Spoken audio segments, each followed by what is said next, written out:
You sit down at the same desk, same laptop, same badge, same meetings. Your manager sees the same name on the org chart, but something has changed. The anger is gone. The explaining is gone. You stopped volunteering, stopped fighting for the team, stopped defending the work in rooms where nobody listens. You are just there. The most dangerous day in any workplace is the day a good employee stops caring. Anger still wants something, and anyone who wants something can be negotiated with. Indifference wants nothing, and there is no meeting that fixes nothing. By the time a manager notices, the damage is old. They call it attitude, disengagement, low motivation. What they are actually looking at is the final stage of a process they built themselves. Caring got expensive. You paid and nothing changed. Difficulty you could carry. The one-sidedness is what broke you.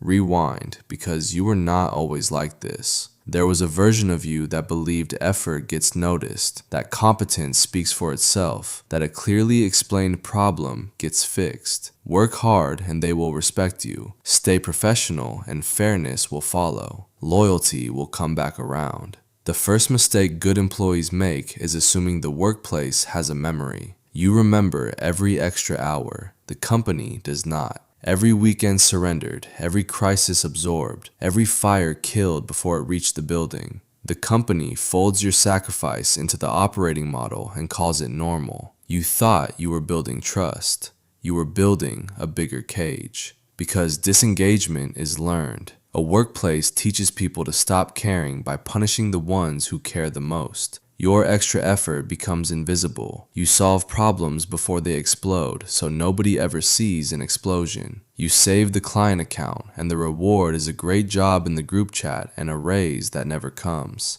The better you are at preventing disasters, the easier it becomes for leadership to believe your protection was never needed. Your reliability becomes exploitation. Say yes enough times and you become the dumping ground. The urgent tasks, the messy tasks, the orphaned tasks, the workload of weaker coworkers. The payment is a compliment dressed up as recognition. Praise is cheaper than support, and every manager knows the exchange rate. Then one day you protect yourself and the room goes cold. The first time a reliable person says no, the workplace reacts like a crime has been committed. The same people who called you dependable start calling you difficult because what they valued most was the free access, and you just revoked it. Meanwhile, bad behavior survives. The coworker who misses every deadline keeps getting described as creative. The political one gets promoted. The person who caused the outage gets invited to the meeting about fixing it. You raise something honest and receive feedback about your tone.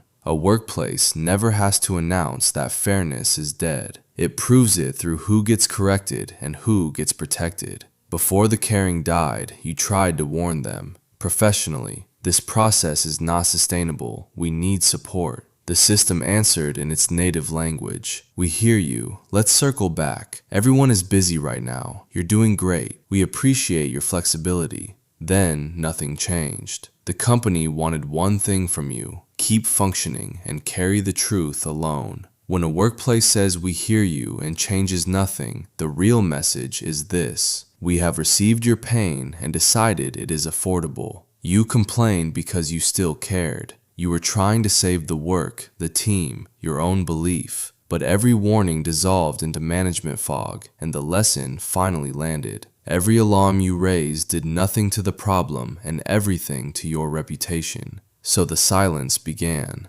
Bad managers confused that silence with peace. The complaints stopped, so the problem must have passed. The problem never passed. You just stopped offering free warnings to people committed to ignoring them. Months later, the thing you predicted detonates on schedule, and the same manager who waved you off looks around the room and asks why nobody spoke up. You spoke up. You have the receipts. You simply stopped repeating yourself.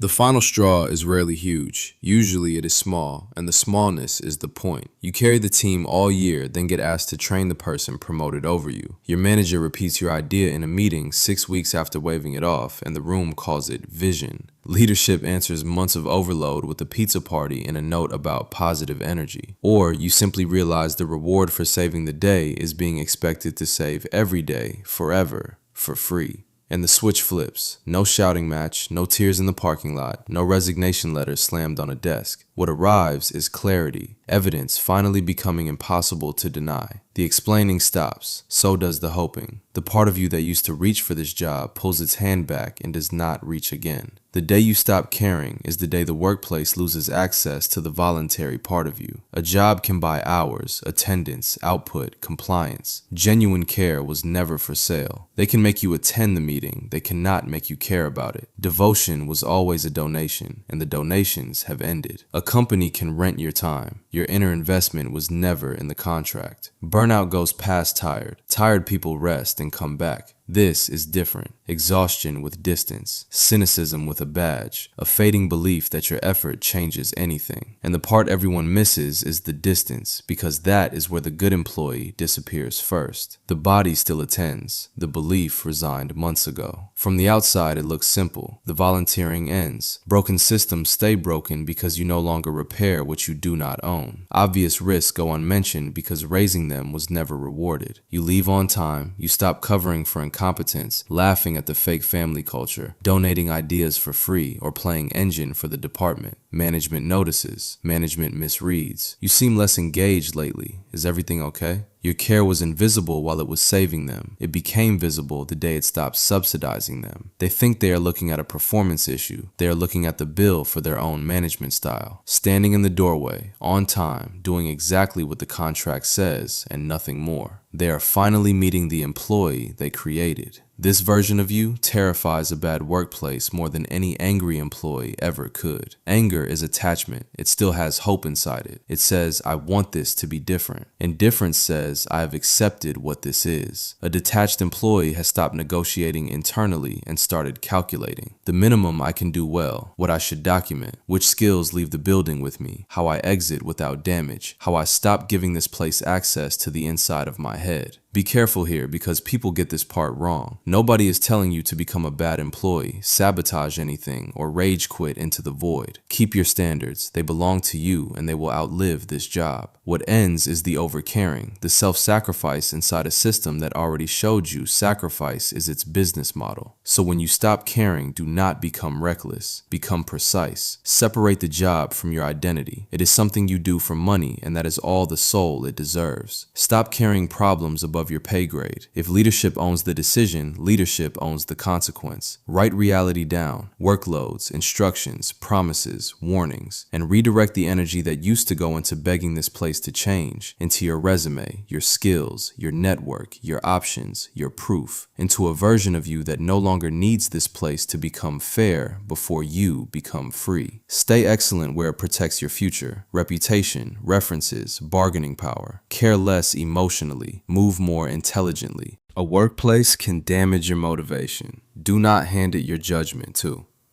If reacting emotionally is costing you more than it changes, I wrote the Office Politics Survival Guide for this exact moment. It is for the employee tired of being surprised by the same corporate games, of over-explaining, of walking into meetings blind to the politics underneath the agenda. It breaks down protecting your reputation, reading where power actually sits, documenting properly, handling difficult managers, and moving strategically without becoming fake. If you are done donating your peace to a system that keeps spending it, the link is in the description. Because you still care. You always did. You just stopped paying for the privilege. And the place that kept proving it would give you nothing back is finally receiving exactly what it earned.